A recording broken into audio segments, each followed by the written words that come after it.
Hello my dear students, welcome to our channel 8 hour classes. तो my dear students, आप लोगों ने बार बार comment किया, बार बार रिक्वेस्ट किया कि सर आप जो है न्यूमेरिकल पे वीडियो लेके आइए।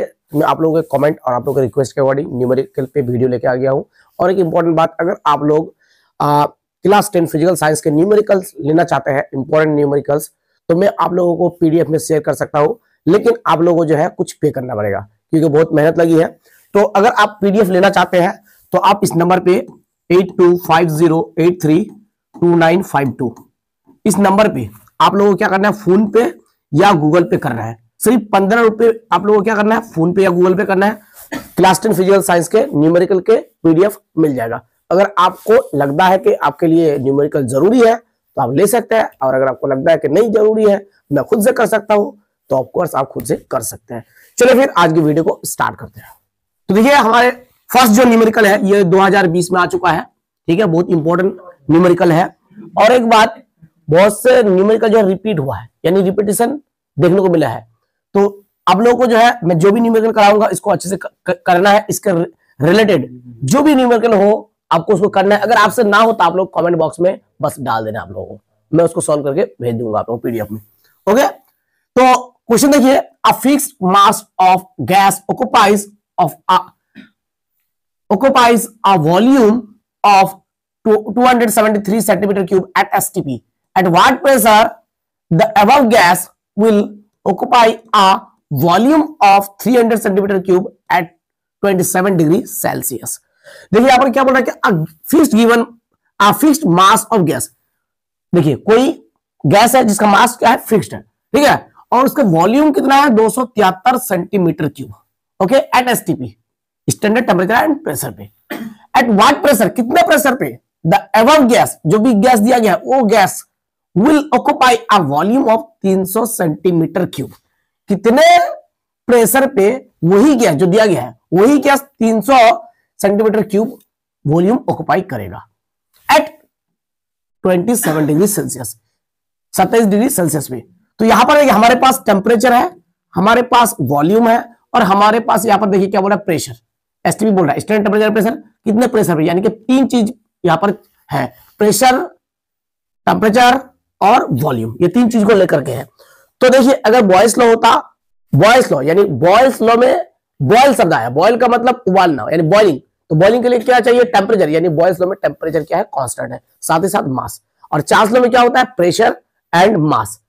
लेकिन जब भी बॉयल्स लॉ और चार्ल्स लॉ में न्यूमेरिकल आएगा तो प्रेशर जो कांस्टेंट है at constant pressure, Charles law, at constant temperature, Boyle's law, इस तरह से लिखा रहेगा।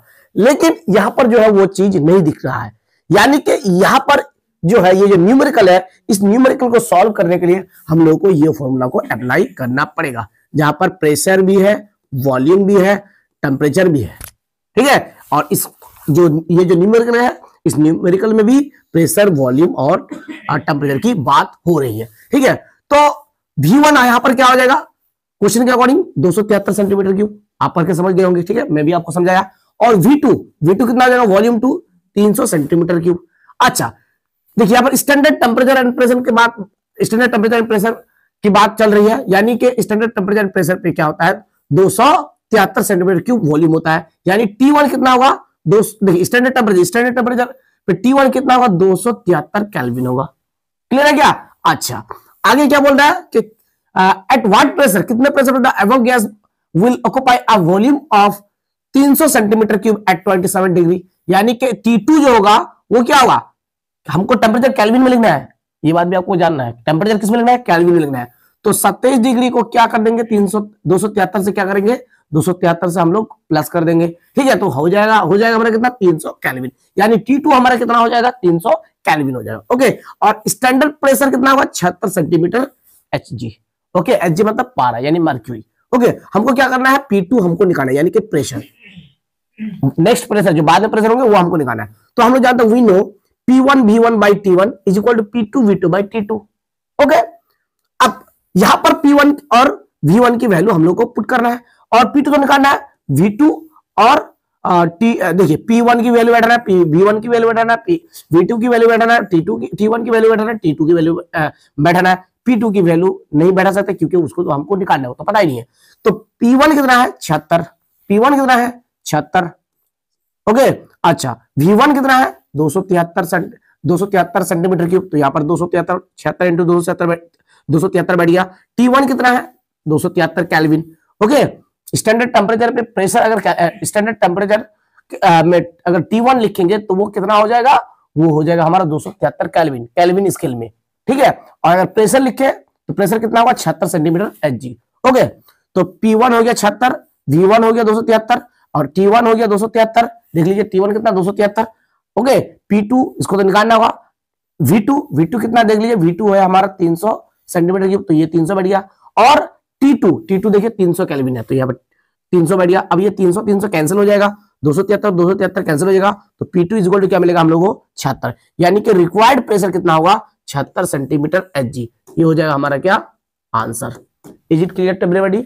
अगर ना समझ में आए वीडियो को फिर से जो है बैक करके देखिए, फिर से आप एक बार नहीं आप बार बार देख सकते हैं। अगर फिर भी ना समझ में आप लोग मुझे जो है मेरे कॉन्टेक्ट नंबर पे 8250832952 में आप लोग कॉल करके मुझसे फिर से समझ सकते हैं, फिर से मैं आप लोगों को समझा दूंगा। लेकिन आप लोगों को बार बार कॉल नहीं करना है, हमेशा मैं फ्री में रहता हूं, आप लोग बार बार ज्यादा कॉल नहीं कीजिएगा। और मैं अगर कॉल रिसीव कर लेता हूं तो ठीक है, आप लोग ज्यादा कॉल नहीं करिएगा। चलिए फिर नेक्स्ट क्वेश्चन की तरफ मूव करते हैं। अब आ जाता है नेक्स्ट न्यूमेरिकल में। ये जो न्यूमेरिकल है बहुत ही ज्यादा इंपॉर्टेंट है।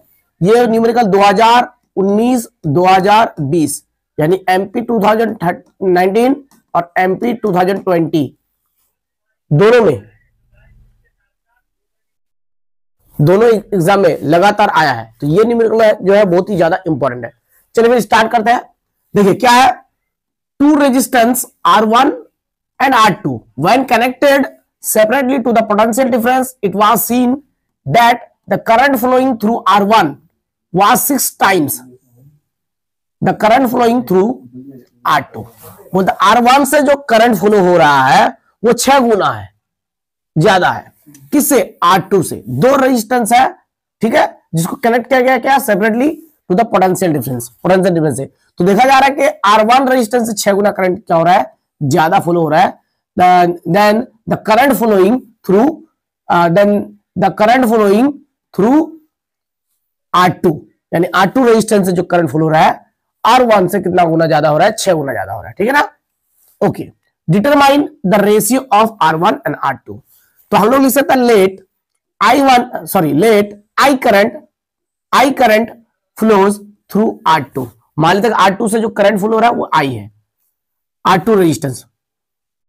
तो हम लोग लिख सकते हैं let I current flows through R2 resistance. मान लीजिए R2 रेजिस्टेंस से क्या करंट फ्लो हो रहा है I, और R1 से कितना 6 गुना ज्यादा, and 6I current flows through R1। R1 से 6 गुना करंट ज्यादा फ्लो हो रहा है, तो R1 से कितना लिखे यहाँ पर 6I। ओके, तो बाई ओम्स लॉ हम लोग लिख सकते हैं क्या, V is equal to 6I R1। कैसे? हम लोग जानते हैं V इज इक्वल टू क्या IR, ओम्स लॉ से, ठीक है। अब V का V तो लिख दिया, I कितना है, I है 6I R1 के लिए। R1 के I कितना है, I कितना है, I है 6I, ठीक है, और रेजिस्टेंस R1। तो यहां पर I 6I बैठ गया, रेजिस्टेंस R1।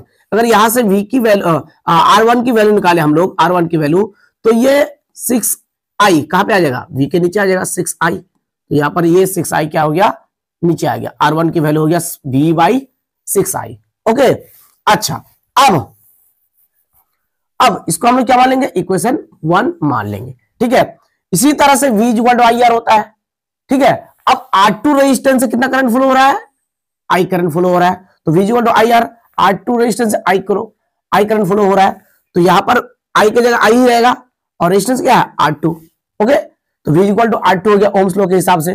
तो R2 की वैल्यू निकालेंगे तो ये I क्या होगा, V के नीचे आ जाएगा, यानी V बाई I हो जाएगा, ठीक है, V बाई I हो जाएगा। ओके, यानी यहां पर I नीचे आ जाएगा, तो R2 equal to V by I, और इसको हम लोग क्या मानेंगे, इक्वेशन 2 मान लेंगे। अब हम लोग को क्या करना है, दोनों रेजिस्टर के जो है यानी रेजिस्टेंस के जो है रेशियो निकालना है।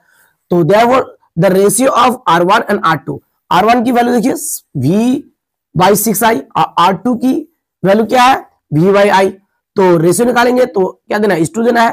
तो R1 की वैल्यू V बाई 6I और R2 की वैल्यू V बाई I, तो V by 6I is two V by I।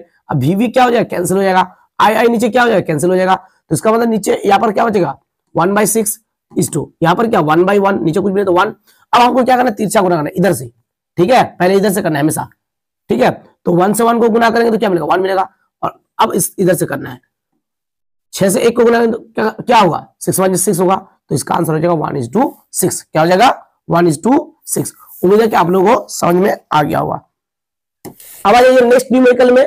तो देखिए ये न्यूमेरिकल भी 2019 और 2020 में आ चुका है। तो ये न्यूमेरिकल भी बहुत ही ज्यादा इंपॉर्टेंट है, बहुत ही ज्यादा इंपॉर्टेंट है। तो क्या, find the ratio of resistance for 2 bulbs of 220 volt 60 watt and 110 volt 60 watt. इसका हम लोग को क्या निकालना है, इसका हम लोग को क्या करना है, रेजिस्टेंस के रेशियो निकालना है, ठीक है। तो फॉर बल्ब 1 वोल्टेज कितना है, यानी पोटेंशियल डिफरेंस कितना है 220 वोल्ट, पावर कितना है 60 वाट। ये जो वाट है किसके यूनिट है, पावर के। ये क्या है 220 वोल्ट, ये पोटेंशियल डिफरेंस है, यानी V हो गया 220 वोल्ट और पावर हो गया क्या 60 वाट, ठीक है। अब यहां से हम लोग क्या निकाल सकते हैं, रेजिस्टेंस निकाल सकते हैं। अब 2 बल्ब का रेजिस्टेंस निकालना है, इसलिए मैंने यहाँ पर R1 लिखा और यहाँ पर मैं क्या लिखा हूं R2, सेकंड बल्ब का, ओके। तो रेजिस्टेंस अगर निकालेंगे तो रेजिस्टेंस का फॉर्मूला होता है V²/P। P क्या है, पावर है। P क्या है, पावर है। पावर किस में लिखा है, वाट में। वाट कितने हैं 60 वाट, तो यहाँ पर 60 बैठ गया। और V क्या, पोटेंशियल डिफरेंस। पोटेंशियल डिफरेंस कितना है 220 वोल्ट, तो स्क्वायर होगा फॉर्मूला में, तो स्क्वायर की वजह से 220 इंटू 220, और पावर कितना 60, तो 60। अब यहाँ पर देखते हैं हम लोग सेकंड बल्ब में, फॉर बल्ब 2। देखिए पोटेंशियल डिफरेंस कितना है 110 वोल्ट, देखिए 110 वोल्ट, और पावर कितने है 60 वाट, तो P हो गया 60 वाट। तो यहाँ पर R2 यानी कि सेकंड रेजिस्टेंस क्या होगा, फॉर्मूला तो वही होगा V²/P, ठीक है। तो 110 इंटू 110, क्यों 110 इंटू 110, क्योंकि V² है। पोटेंशियल डिफरेंस कितना है 110, तो 110 इंटू 110, पावर कितने हैं 60, तो यहाँ पर बैठ गया क्या 60। अब हम लोग क्या करना है, दोनों रेजिस्टेंस के रेशियो निकालना है। तो रेशियो निकालेंगे तो R1:R2, ये वैल्यू हटा देंगे R1 की और ये वैल्यू हटा देंगे R2 की, वैल्यू हटा दिए, बीच में 2 दे दिए। अब ये 60 नीचे कैंसिल हो जाएगा, 0 0 0 0, 11 1 11, 11 2 22, 11 1 11, 11 2 22, 2 2 4, 4:2 क्या हो जाएगा 1, ये 2 2 क्या हो जाएगा 4 हो जाएगा, और 1 1 इंटू 1 करेंगे तो 1 होगा, तो 4:2 क्या होगा 1 होगा। Therefore ratio of resistance for 2 bulbs of 220 volt 60 watt and 110 volt 60 watt is equal to 4:1। ये हो जाएगा हमारा आंसर, ओके। उम्मीद है आप लोगों को समझ में आ गया होगा। अब आ जाइए नेक्स्ट न्यूमेरिकल में। तो ये न्यूमेरिकल जो आप देख पा रहे हैं ये भी 2020 में आया है, तो बहुत ही ज्यादा इंपॉर्टेंट है। इसी तरह के जो है न्यूमेरिकल एग्जाम में आप लोग आ सकता है। तो चलिए देखिए क्या है question. A current of 1 ampere flows when an electric bulb is connected to 220 volt.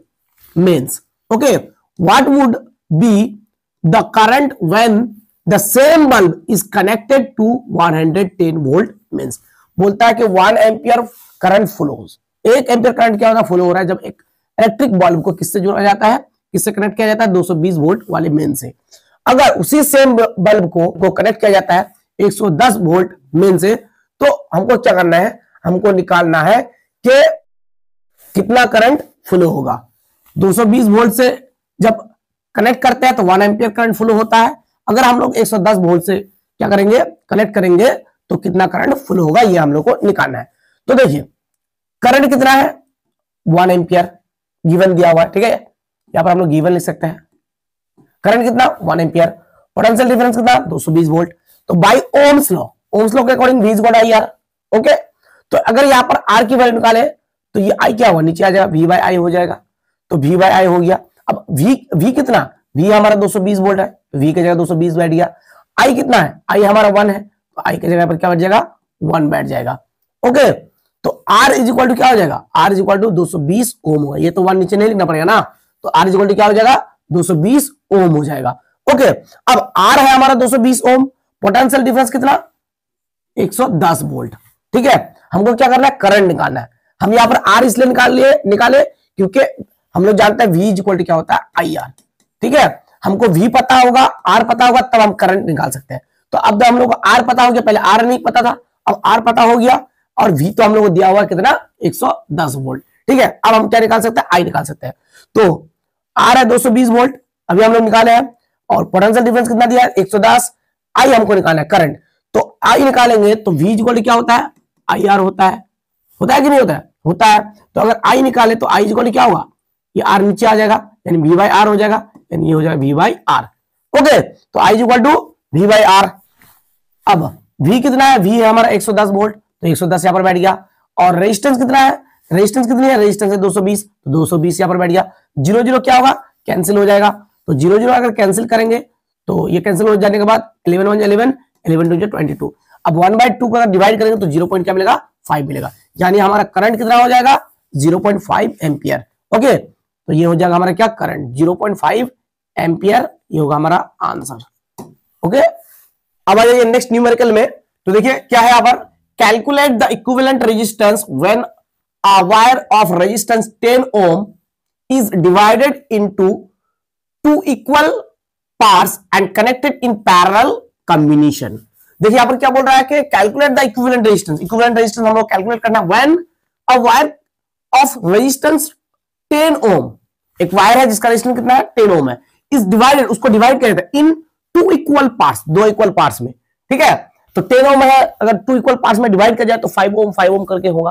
ठीक है, अच्छा, and connected in parallel combination, और कहां पर कनेक्ट किया जाता है, पैरेलल कॉम्बिनेशन में। तो हमको इक्विवेलेंट रेजिस्टेंस निकालना है। तो आप लोगों को सबसे पहले पता होना चाहिए कि सीरीज कॉम्बिनेशन के अगर इक्विवेलेंट रेजिस्टेंस निकालेंगे तो उसका फॉर्मूला क्या होना चाहिए, क्या होता है, और पैरेलल कॉम्बिनेशन के इक्विवेलेंट रेजिस्टेंस निकालने के लिए उसका फॉर्मूला क्या होता है। तो देखिए सीरीज कॉम्बिनेशन के लिए जो है, सीरीज कॉम्बिनेशन के लिए जो इक्विवेलेंट रेजिस्टेंस है, सीरीज कॉम्बिनेशन के लिए इक्विवेलेंट रेजिस्टेंस निकालने के लिए फॉर्मूला है R1 plus R2 plus R3 and so on.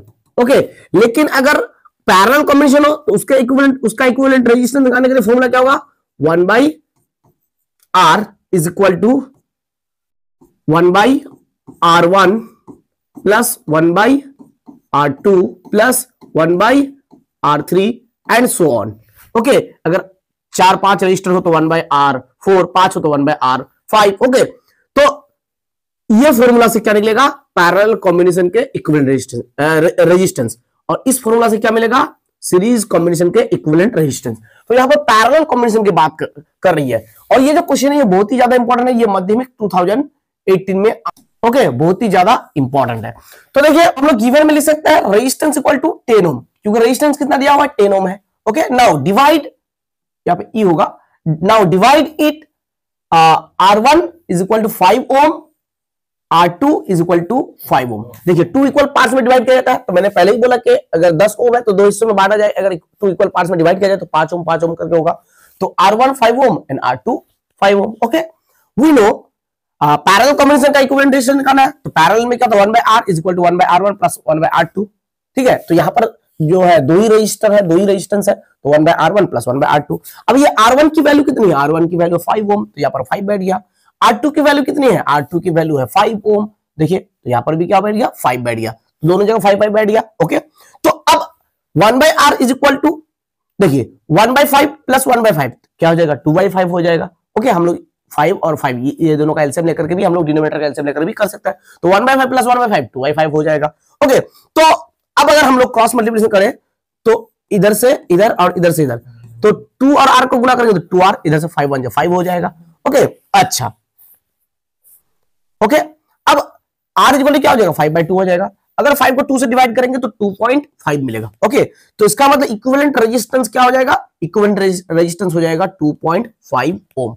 Okay, उम्मीद है कि आप लोगों को समझ में आ गया होगा। तो ये जो न्यूमेरिकल है बहुत ही ज्यादा इंपॉर्टेंट है। अब हम लोग नेक्स्ट न्यूमेरिकल की तरफ मूव करेंगे। यहां पर होना चाहिए देयर। ओके, तो there are 260 watt lamps and 280 watt fans in a house.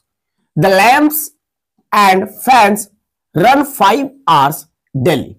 Find out the expense in a month if an unit of electricity costs ₹5. Assume 1 month is equal to 30 days. तो देखिए यहाँ पर क्या बोल रहा है कि दो जो है 60 वाट के लैंप्स हैं और दो 80 वाट के फैंस हैं, दोनों को क्या किया जाता है, डेली क्या किया जाता है, रन किया जाता है, मतलब डेली उसको चलाया जाता है। कितने घंटा करके, 5 घंटा करके। ओके, हमको क्या ना find out the expense in a month, हम लोगों को जो कितना खर्च होंगे, इलेक्ट्रिक बिल कितना आएगा वो हम लोग को निकालना पड़ेगा।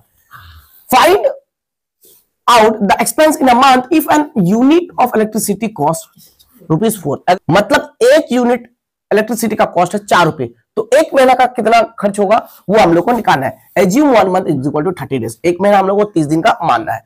तो सॉल्यूशन में हम लिख सकते हैं total power of all appliances. देखिए यहाँ पर कितने अप्लायंसेस है, 2 बल्ब है और 2 फैन है, यानी कि 4 टोटल हो गया। तो बल्ब जो है, सॉरी बल्ब नहीं लैंप्स है, तो लैंप जो है 60 वाट का है, 2 है तो 2 × 60, ओके। और फैन जो है 80 वाट का है तो 2 × 80, ओके। तो ये दोनों मल्टीप्लाई करेंगे तो 120 मिलेगा और ये दोनों मल्टीप्लाई करेंगे तो 160 मिल जाएगा। तो टोटल हो जाएगा 280 watt, total power of all appliances, okay, 280 watt. अब इलेक्ट्रिकल एनर्जी कंज्यूम्ड, अब देखिए इलेक्ट्रिकल एनर्जी कितना कंज्यूम हुआ वो हम लोग को निकालना पड़ेगा। तो हम लोग कैसे निकाल सकते हैं, सबसे पहले हम लोग को किलोवाट आवर निकालना है। तो किलोवाट आवर कैसे निकलेगा, पावर को जो है टाइम के साथ गुना कर देना है। देखिए टाइम जो है वो 5 घंटे डेली यूज होता है, तो 5 × 30, 30 क्यों, क्योंकि 30 दिन यूज हो रहा है, तो इंटू 30, और अगर 1000 से गुना कर देंगे तो वो क्या बन जाएगा हमारा, किलोवाट आवर। यानी अगर पावर और टाइम को अगर जो हम आवर्स में लिखे घंटा में, तो पावर की यूनिट W यानी वाट और घंटा यानी H, तो दोनों गुना करेंगे तो WH यानी वाट आवर बन जाएगा। और अगर हम लोग 1000 से डिवाइड कर देंगे तो ये बन जाएगा किलोवाट आवर, और जितना किलोवाट आवर होगा उतने क्या होंगे, यूनिट होंगे। क्या होंगे बोलिए, यूनिट होंगे। 1 kilowatt hour is equal to 1 unit. इसको BOT भी कहा जाता है, क्या कहा जाता है, BOT भी कहा जाता है, ओके। अच्छा, तो पावर इंटू टाइम, टाइम कितना 5 आवर्स पर डे यूज हो रहा है, 30 दिन का जो हम लोग को क्या निकालना है, कॉस्ट निकालना है, एक्सपेंस निकालना है, तो 5 × 30 हो गया। अब 1000 से डिवाइड कर देंगे तो क्या मिल जाएगा, किलोवाट आवर, ओके। आप लोग किलोवाट आवर निकालना जानते हैं, ओके। तो डिवाइड बाय 1000 हो गया। अगर ये सब को अगर कैंसिल करेंगे तो 0 0 0 0 कैंसिल हो जाएगा। अब अगर हम लोग देखेंगे तो हम लोग को मिलेगा कितना, 42, यानी 42 किलोवाट आवर मिलेगा। तो 42 kilowatt hour is equal to 42 units, okay. अब for 1 unit electricity cost ₹4, 1 unit electricity के कॉस्ट जो है वो 4 रुपए है। तो हमारे पास कितने यूनिट है, 42 यूनिट्स। तो 42 को हमको किससे गुना कर देना है, 4 से गुना कर देना है। टोटल हम लोग क्या मिल जाएंगे, एक्सपेंडिचर मिल जाएंगे। तो therefore total expenditure in a month 42 × 4, तो कितना मिल जाएगा, 168, ओके। ये हो गया आंसर। तो इस टाइप का क्वेश्चन आपके एग्जाम में आ सकता है, और ये क्वेश्चन जो बहुत ही ज्यादा इंपॉर्टेंट है। चलिए नेक्स्ट क्वेश्चन की तरफ मूव करते हैं हम लोग। नेक्स्ट क्वेश्चन हमारा क्या है, आप लोग देख सकते हैं स्क्रीन पे। देखिए नेक्स्ट क्वेश्चन हमारा जो है बहुत ही इंपॉर्टेंट है, ये 2017 में आया है, ठीक है, माध्यमिक में। An electric bulb of resistance 440 ohm is connected to 20 volt means for 10 hours find the amount of electrical energy consumed in BOT। BOT का मतलब kWh, किलोवाट आवर, और किलोवाट आवर जितना होंगे उतना क्या होंगे, यूनिट होंगे। यानी हम लोग को इलेक्ट्रिकल एनर्जी निकालना है BOT में, यानी कि kWh में, किलोवाट आवर में, ओके, इन अ मंथ, 1 महीना का, ठीक है। Assume 1 month is equal to 30 days, okay. तो रेजिस्टेंस कितना है, रेजिस्टेंस दिया है 440 ओम, यहां पर आप लोग देख सकते हैं 440 ओम, ओके। और वोल्ट कितना दिया है, 220 वोल्ट, ओके। तो टाइम, और टाइम भी दे दिया, टाइम कितना है, 10 आवर्स, तो time is equal to 10 hours, okay. अब BOT निकालना है, तो BOT निकालने के लिए देखिए, मतलब किलोवाट आवर अगर हम लोग निकालेंगे, इलेक्ट्रिकल एनर्जी के यूनिट, कमर्शियल यूनिट है किलोवाट आवर, ओके। तो अगर हम लोग निकालेंगे तो पावर इंटू क्या होना चाहिए, टाइम, डिवाइडेड बाय क्या हो जाना चाहिए, 1000। तो पावर तो हमको दिया नहीं है ना, पावर तो हमको निकालना पड़ेगा। तो पावर इज इक्वल टू क्या होता है, V²/R। V मतलब वोल्टेज, R मतलब रेजिस्टेंस। तो V कितना है, 220 वोल्ट, देखिए यहां पर। तो यहां पर 220 × 220, क्यों 220 × 220, क्योंकि यहां पर स्क्वायर है, डबल हो जाएगा। R मतलब रेजिस्टेंस, रेजिस्टेंस कितना, 440 वोल्ट, सॉरी 440 ओम, तो 440 ऊपर हो गया। अगर इसको हम लोग कैंसिल करेंगे तो कैंसिल करने के बाद हम लोग क्या मिलेगा, 110 वाट। कैंसिल करके दिखाओ क्या, नहीं दिखाना पड़ेगा। चलिए दिखा देता हूं, 0 0 कैंसिल हो जाएगा, 11 2 22, 11 4 44, ओके। 2 1 2 2 2 4, 2 1 2 2 1 2 2 1 2, कितना मिलेगा, देखिए 110 मिलेगा। तो हम लोग को कितना मिल जाएगा, 110 वाट, ओके। अब यहां पर देखिए आप लोग, हम लोग क्या निकालना है, हम लोग को BOT में निकालना है, ठीक है। जो भी इलेक्ट्रिकल एनर्जी कंज्यूम होंगे उसको BOT में निकालना है, यानी कि किलोवाट आवर में निकालना है। तो BOT में निकालने के लिए क्या करना है, पावर इंटू टाइम करना है। तो power into time, time daily जो यूज हो रहा है वो 10 आवर्स यूज हो रहा है, ठीक है, कितना, 10 आवर्स, ओके। अच्छा, इंटू 30 क्यों, क्योंकि 1 मंथ का निकालना है। तो 1 month is equal to 30 days assume करना है। वो बोल देगा क्वेश्चन में कि 1 मंथ कितना पकड़ना है, 30 दिन या 28 दिन या 31 डेज। ओके, तो यहाँ पर एज्यूम करने वाला कितना, 30 दिन, ज्यादातर 30 दिन ही माना जाता है। ओके, तो अब अगर हम लोग देखें, देखिए तो पावर इनटू टाइम हो गया, नीचे 1000, ये किस में मिलेंगे हम लोग, किलोवाट आवर में, यानी बीओटी में मिलेंगे। तो जितना बीओटी होगा उतना क्या होगा, उतना यूनिट होगा। तो ये 0 ये 0 ये 0 ये 0 ये 0 ये 0 कट जाएगा, तो 11 3 33, यानी 33 यूनिट्स पर मंथ होगा बीओटी। ओके, तो ये हो गया हमारा आंसर। उम्मीद है कि आप लोगों को समझ में आ रहा होगा। तो अगर आप लोगों को न्यूमेरिकल पे जो है पीडीएफ चाहिए तो आप लोगों को ओनली 10 रुपीज जो है पे करना होगा। ओके, ओनली 10 रुपीज, 10 रुपीज में आपको न्यूमेरिकल पे पीडीएफ मिल जाएगा। ओके, 10 रुपीज पे आप लोगों को न्यूमेरिकल्स के पीडीएफ मिल जाएगा।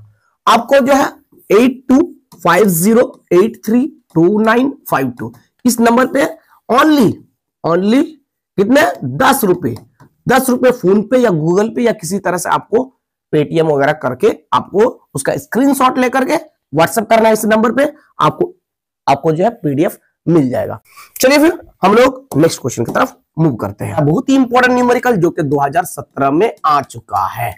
ओके, बहुत ही इंपॉर्टेंट न्यूमेरिकल है। आप लोग देख सकते हैं, a metal wire of resistance 6 ohm is stretch so that its length becomes double.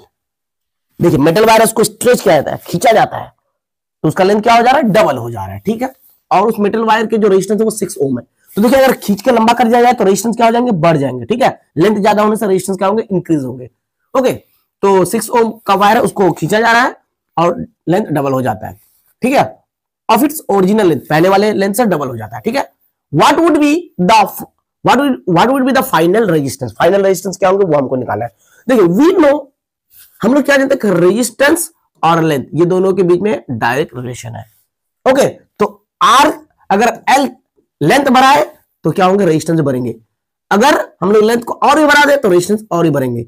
Okay, यानी कि रेजिस्टेंस और लेंथ के बीच में कौन सा रिलेशन है, डायरेक्ट रिलेशन है। तो डायरेक्ट रिलेशन को हम लोग इस तरह से लिख सकते हैं, आर वेर इज एल। तो सर अगर इनवर्स रिलेशन हो तो आप लोग जानते ही होंगे, इनवर्स अगर होता तो 1/L में लिखते इस फॉर्म में, यानी अगर लेंथ बढ़ता तो रेजिस्टेंस घटता। तो ऐसा तो नहीं है, रेजिस्टेंस और लेंथ के बीच में डायरेक्ट रिलेशन है।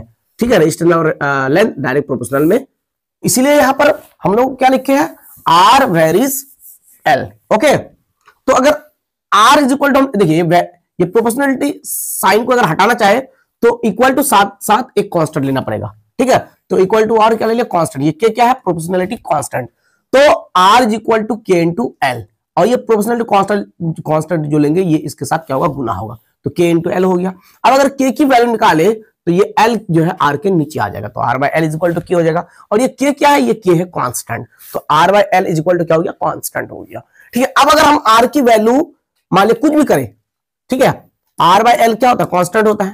ठीक है, आर की वैल्यू अगर हम लोग कुछ भी कर दे, आर की वैल्यू हम लोग मान लिया यहाँ पर R2 है, तो यहाँ पर मान लिया L2 है, ये भी क्या होगा, ये भी देखिए आर बाय एल मतलब रेजिस्टेंस और लेंथ का डिवीजन क्या होता है, कांस्टेंट होता है। तो अगर हम लोग रेजिस्टेंस कुछ भी कर दे, लेंथ कुछ भी कर दे तो ये क्या मिलेगा, हमेशा कांस्टेंट मिलेगा। ओके, माइंड में ये बात बैठा लीजिए कि रेजिस्टेंस और लेंथ का डिवीजन क्या होता है, कांस्टेंट होता है। तो अब R1 जो है वो 6 ओम है, रेजिस्टेंस कितना है, 6 ओम। ओके, देखिए यहां पर रेजिस्टेंस कितना है, 6 ओम। ओके, तो R1 6 ओम, लेंथ को मान लेते हैं वो x है। ठीक है, लेंथ कितना है, x सेंटीमीटर ही बोल सकते हैं हम लोग। ठीक है, लेट लेंथ कितना, x सेंटीमीटर, और अगर स्ट्रेच किया जाता है तो लेंथ कितना हो जाएगा, 2x सेंटीमीटर। स्ट्रेच करने पर लेंथ कितना हो जाएगा, 2x सेंटीमीटर। ओके, तो लेंथ को हम लोगों ने क्या मान लिया, लेंथ को मान लिया हम लोग x, और L2 क्या हो जाएगा, स्ट्रेच करने पर 2x, डबल हो जाता है ना लेंथ स्ट्रेच करने पर, खींचने पर। तो अब हम लोग जानते हैं कि R1/L1